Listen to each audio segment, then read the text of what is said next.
We are a Pleiadian collective consciousness here as a part of the awakening of your consciousness as it appears on planet Earth today. Many of you do not, well, no, most of you do not understand the nature of orbs and light in the sky. If you see those as reflections of your inner sparks connecting, making connections, then this will be a more accurate reflection of what is happening. So let us generalize it to the rest of you and also to people beyond this group. When people engage in contact work and they see sparks in the sky, usually it's either sparks, like sparkles, sparklers, or what some people call power-ups, meaning a light that then grows and then becomes a dot again, or often disappears after the power up.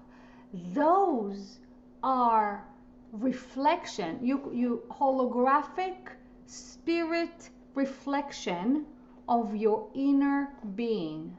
That means when aspects of yourself light up within yourself, within your awareness, within your consciousness, these can also be seen as sparks lighting up in the sky or in space.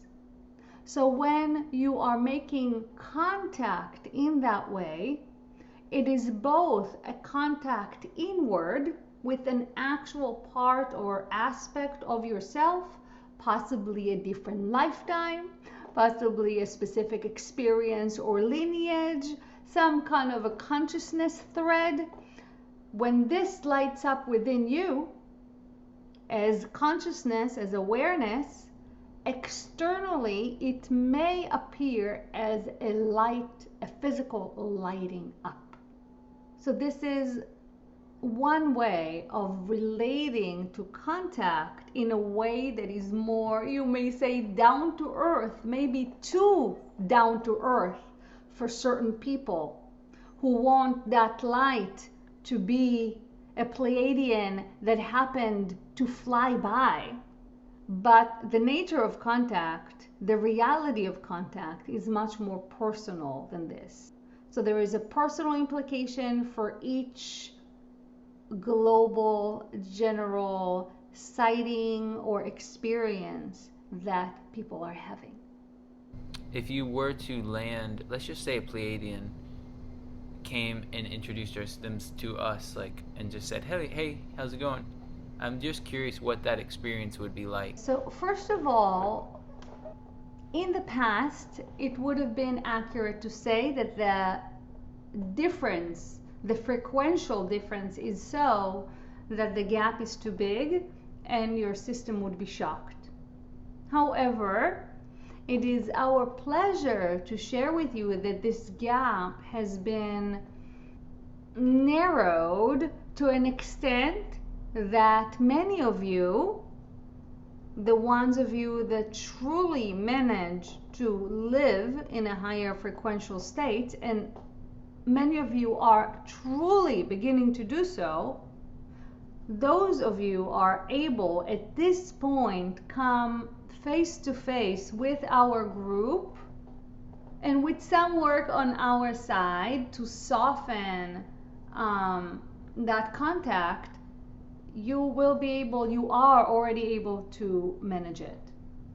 And as a result, and this is going as planned, in the following year or so, such meetings are going to take place.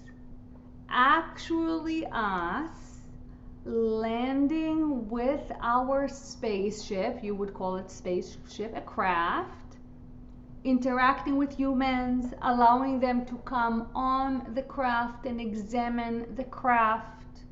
So fortunately, the time has arrived that some of you are at a frequential match to be able to handle such a meeting.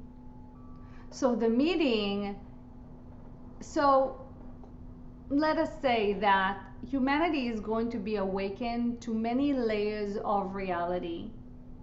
Just as we are now able to meet you in the physical, face to face, there are still many others that are of a higher frequential dimension, and therefore are still light beings to your eyes. So to your previous eyes, or to the ones of you that are inhibiting a lower frequency, they're completely invisible. To the ones of you that are raising their frequency and are at the leading edge of humanity, are now able to see those beings, higher dimensional beings, as light beings that you can see with your physical eyes. So this is a relatively new development, and this is quite exciting. And this is some of the realities that are going to be put into practice in the next few, we will call them contact events, larger scale contact events.